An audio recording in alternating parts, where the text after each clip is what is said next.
ડભોઈ નગરપાલિકા દ્વારા આજરોજ નગરપાલિકાના સભાખંડમાં એક્શન એડ સંસ્થાના સહયોગથી ડભોઈ નગરપાલિકાના મહિલા સફાઈ કર્મીઓ તેમજ નગરપાલિકાના મહિલા કર્મચારીઓ માટે પોશ એક્ટ વિશે જાગૃતિ કાર્યક્રમ યોજવામાં આવ્યો, જેમાં એક્શન એડ સંસ્થાના સ્ટેટ કોઓર્ડિનેટર દ્વારા પોશ એક્ટ વિશે વિસ્તૃત માહિતી આપવામાં આવી અને આ કાયદા હેઠળ કામકાજના સ્થળે જાતીય સતામણી રોકવા માટે કાયદા દ્વારા શું જોગવાઈ કરવામાં આવી છે તે વિશે વિસ્તૃત માહિતી આપવામાં આવી,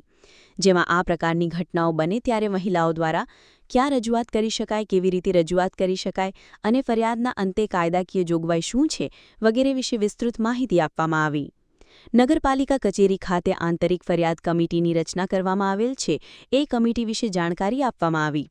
આ પ્રસંગે નગરપાલિકાના પ્રમુખ શ્રી બિરેનભાઈ શાહ, ચીફ ઓફિસર શ્રી જયકિશન તડવી, કારોબારી ચેરમેન OS મહેશભાઈ Parmar, project manager અર્ચનાબેન Parmar, sanitary inspector Shri મહેશભાઈ H વસાવા તથા અન્ય સ્ટાફ ખાસ હાજર રહ્યા હતા. આજરોજ ડભોઈ નગરપાલિકા ખાતે એક્શન એડ સંસ્થાના માધ્યમથી ડભોઈ નગરપાલિકામાં કામ કરતા વર્ગ 3 અને વર્ગ 4ની મહિલાઓને સાથે રાખીને તેઓને વર્ક પ્લેસ પર થતી જાતીય સતામણી બાબતેના કાયદા વિશે જાણકારી આપવામાં આવી. સાથે સાથે એમને પ્રોત્સાહિત કરવામાં આવ્યા કે આવી કોઈ પણ વસ્તુને કોઈ પણ સ્તરે સહન ના કરી અને સંસ્થાને એની જાણ કરે, જેથી કરીને આવી કોઈ પણ પરિસ્થિતિ ઊભી થાય તેને નિવારી શકાય ને એમને એક સુરક્ષિત અને સદભાવભર્યું વર્ક પ્લેસ મળી રહે તે મુજબનું આયોજન થઈ શકે.